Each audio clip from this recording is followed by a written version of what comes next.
है, चलिए escalation clause क्या होता है समझ लो ध्यान से।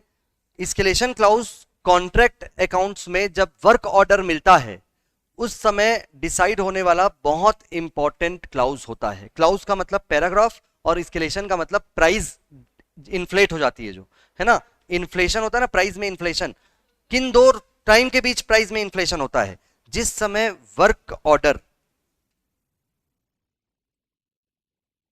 साइन हो रहा होता है ना, मतलब जिस समय क्या हो रहा है, वर्क ऑर्डर साइन का मतलब होता है जिस समय हमको टेंडर मिल रहा है, जिस समय हमको काम मिल रहा है, जिस समय दोनों के बीच में एग्रीमेंट हो रहा है। जिस समय एग्रीमेंट होता है उस समय कॉन्ट्रैक्टर क्या करता है, ये बात समझना ध्यान से। जैसे मान लो सपोज एक पर्टिकुलर दो एरिया के बीच में हमको एक क्या करना है, पुल कंस्ट्रक्ट करना है। तो पुल बनाने के लिए है ना, हमको क्या करेगा, वो एस्टिमेशन देगा कि आपको इतने का विड्थ रखना है, इतने का साइज रखना है, पूरा डिटेल स्पेसिफिकेशन दे देगा। वो कौन दे देगा? गवर्नमेंट। उस स्पेसिफिकेशन जैसे ही मेरे पास आएगा ना, तो टेंडर पार्टिसिपेंट करने वाले लोग कॉस्ट अकाउंटेंट को बुलाते हैं और बोलते हैं कि ये स्पेसिफिकेशन है, आप हमें बताइए एनालाइज करके कि इस पर्टिकुलर काम को करने में कितनी एस्टिमेटेड कॉस्ट आने वाली है।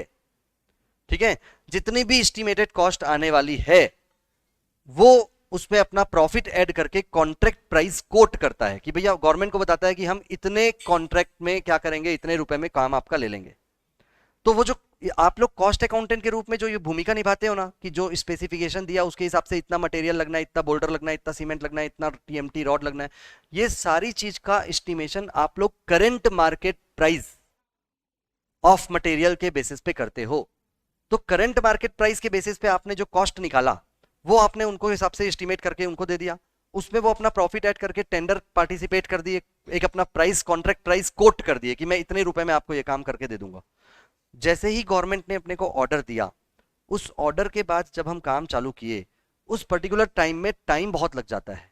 मतलब जिस समय आपने एस्टिमेशन किया था वो और जिस समय काम चालू हो रहा है वो, तो जब अपन कॉन्ट्रैक्ट कंप्लीट काम का चालू करेंगे, कॉन्ट्रैक्ट को जब हम स्टार्ट करेंगे, उस समय जो हमको मटेरियल परचेज करके लाना पड़ेगा उस समय का रेट काम आएगा ना एक्चुअल में। तो और यहाँ पर जो हमने एस्टिमेट किया था उसका रेट तो वो एग्जीक्यूशन में काम आएगा नहीं, बट सामने वाला जो कॉन्ट्रैक्टी है वो तो इसी रेट को फिक्स करके आपको काम दिया है। तो ये एक विडंबना है, ये एक प्रॉब्लम है जो एक जेन्युइन प्रॉब्लम है सभी कॉन्ट्रैक्टर्स के लिए। तो इसलिए जहां जिस पर्टिकुलर नेचर ऑफ वर्क में जो मटेरियल का इन्वॉल्वमेंट होता है, उस मटेरियल का इन्फ्लेशन बहुत ज़्यादा यदि होता है और प्राइस यदि फ्लेक्सिबल होता रहता है, तो उस केस में कॉन्ट्रैक्टर जो है ना वो कॉन्ट्रैक्टी के पास जा करके बोलता है कि भाई देख ऐसी ऐसी बात है, ऐसी ऐसी बात है। वर्क ऑर्डर लेते समय ही कॉन्ट्रैक्टर जो है ना वो उस वर्क ऑर्डर में एक क्लाउज इंसर्ट कर देता है। क्लाउज का मतलब पैराग्राफ इंसर्ट कर देता है कि यदि मटेरियल और वेजेस के प्राइस में किसी निश्चित परसेंटेज से ऊपर का इन्फ्लेशन होता है तो उस केस में लॉस तो होगा मेरा, श्योर है। इन्फ्लेशन का मतलब रेट बढ़ जा रहा है, कॉस्ट बढ़ जा रहा है। तो देखो यदि एक निश्चित परसेंटेज इसलिए फिक्स कर दिया जाता है कि ये एक नॉर्मल टेंडेंसी होती है, वो अपने प्रॉफिट के कुशन से कम करो करके कॉन्ट्रैक्ट ही बोल देगा। तो इसीलिए कॉन्ट्रैक्टर बोलता है कि भाई देखो एब नॉर्मल सिचुएशन में 4-5% तक तो मैं झेल लूंगा, 5% से ऊपर यदि होता है, देखो लॉ नहीं है 5% ना, मैं एक एग्जांपल लेके बता रहा हूँ, 5% से ऊपर यदि प्राइस हाइक होता है तो जितना प्राइस हाइक हुआ है उसका कुछ परसेंटेज, कम से कम 25-30-40-50% तुम कॉन्ट्रैक्ट प्राइस को इन्फ्लेट करके बढ़ा के हमको दो। मतलब पैसे आप भी उसमें कंपेंसेट करो क्योंकि लॉस तो मेरे को हो रहा है। तो 4-5% तक वेरिएशन को मैं झेल लूंगा, पर यदि उससे ज्यादा हो रहा है तो आप उस केस में क्या करोगे, जितना भी कॉस्ट एक्स्ट्रा लगी है उस इन्फ्लेशन की वजह से कॉन्ट्रैक्ट प्राइस में उतना अमाउंट बढ़ा करके आप दीजिए, उतने का 50% आप दोगे। ऐसा कौन बोलता है? कॉन्ट्रैक्टर। किसका? हाँ ठीक है ना, यस यस यस बिल्कुल। तो वो डिपेंड करता है ना आस्था, डिपेंड करता है कि कितने रुपए का अपना यहाँ पर कॉन्ट्रैक्ट में प्राइस प्रॉफिट सेट करके रखे हैं।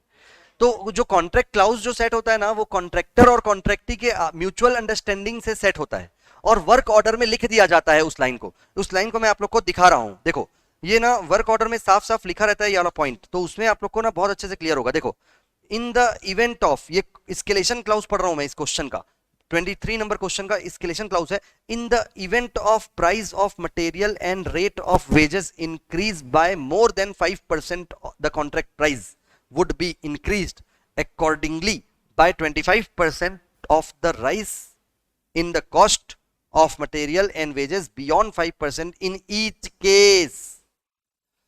मतलब यदि मटेरियल और लेबर का प्राइस 5% से ज्यादा इन्फ्लेट होता है, बढ़ता है, तो उस केस में जितना भी अमाउंट 5% से ज्यादा एक्स्ट्रा बढ़ा है उसका 25% से कॉन्ट्रैक्ट प्राइस आप बढ़ा देंगे। ये कॉन्ट्रैक्टर कॉन्ट्रैक्टी को बोल रहा है और कॉन्ट्रैक्टी वर्क ऑर्डर में लिख करके दे रहा है। It is called escalation clause. Is it clear to all of you?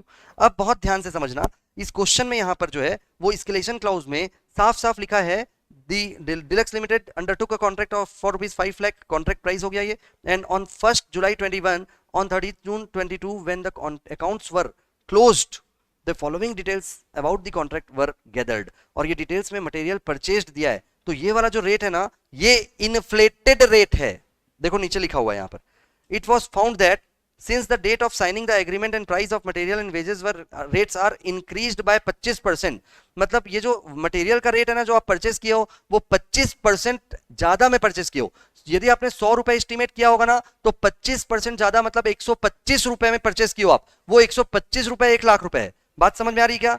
Inflated rate है वो इन्फ्लेटेड रेट है। उसका कैलकुलेशन कैसे होता है देखो ध्यान से, यहां पर मटेरियल का जो है ना वो टोटल जितने रुपए में अपन लेकर के आए हैं, इंक्रीज ऑफ कॉस्ट, ये 1 लाख रुपीस का मटेरियल हो गया यार, है ना। और देखो वो वेजेस का भी एक साथ निकाल रहा है कैलकुलेशन, एक्चुअली वेजेस का भी 45,000 हो गया, और टोटल जो और क्या चीज कवर हो रहा है मटेरियल का, ये और कुछ है, वेजेस एक्रूड भी है देखो 5,000 वेजेस आउटस्टैंडिंग भी है ना, ये पूरा हो गया। और मटेरियल कुछ बच गया है, क्लोजिंग मटेरियल बच गया है लास्ट एंडिंग डेट पे, तो वो 25,000 को माइनस कर दिया, जितना मटेरियल कंज्यूम हो गया ना उस पे निकलेगा। तो ये 1,25,000 जो है ना ये मटेरियल और वेजेस का कंजम्पशन है उस पर्टिकुलर कॉन्ट्रैक्ट के लिए, जो 125 के बराबर है। इसलिए इसको अपन डिवाइड कर देंगे 125 से और मल्टीप्लाई कर देंगे मान लो किससे, 100 से, तो उस केस में 1 लाख रुपए बेस प्राइस आ गई। क्लियर हुआ सबको ये बात? अच्छे से समझ में आ रहा है यहां तक? अब इसके बाद क्या हुआ है बहुत ध्यान से समझना, मटेरियल हमने कौन कौन सी चीज लिया है, हमने यहां पर लिया है मटेरियल, वेजेस आउटस्टैंडिंग और minus closing stock of material. इससे क्या निकला, मटेरियल एंड लेबर कंज्यूम्ड, मतलब प्राइम कॉस्ट जो अपन निकालते हैं ना कॉस्ट शीट में, ये निकला। ये कितना निकला, 1,25,000, और 1,25,000 जो है वो 125 के बराबर है। क्यों? क्योंकि एक्चुअल है, और साफ साफ नीचे लिखा हुआ है कि आपने जो मटेरियल और वेजेस का एक्सपेंस किया है वो 25% ज्यादा है, जितना आपने सोचा था उससे 25% ज्यादा है, मतलब 125 के बराबर है। तो मल्टीप्लाइड बाय 100 करेंगे तो आएगा 1 लाख, और 1 लाख जब है आपने सोचा था 1 लाख और आपका लगा कितना, 1,25,000, तो 1,05,000 तो भैया तुम जानो, 1,05% तक तो तुम ही जानो, तो 1,05,000 तक तो हम कोई एस्केलेशन क्लाउज सुनेंगे भी नहीं आपका। 1,05,000 से ऊपर कितना, 20,000, ये 20,000 का 25% एस्केलेशन क्लाउज में 5,000 रुपए कवर हो जाएगा। और इस तरीके से आप लोग यहाँ पर जो एस्केलेशन क्लाउज कॉन्ट्रैक्ट प्राइस को अकॉर्डिंगली 5,000 रुपए से बढ़ा दोगे, और देखो वर्क सर्टिफाइड जितना है ना उसमें आप ये 2 लाख के साथ में 5,000 रुपए एस्केलेशन का ऐड कर दोगे। It is the complete treatment of escalation clause.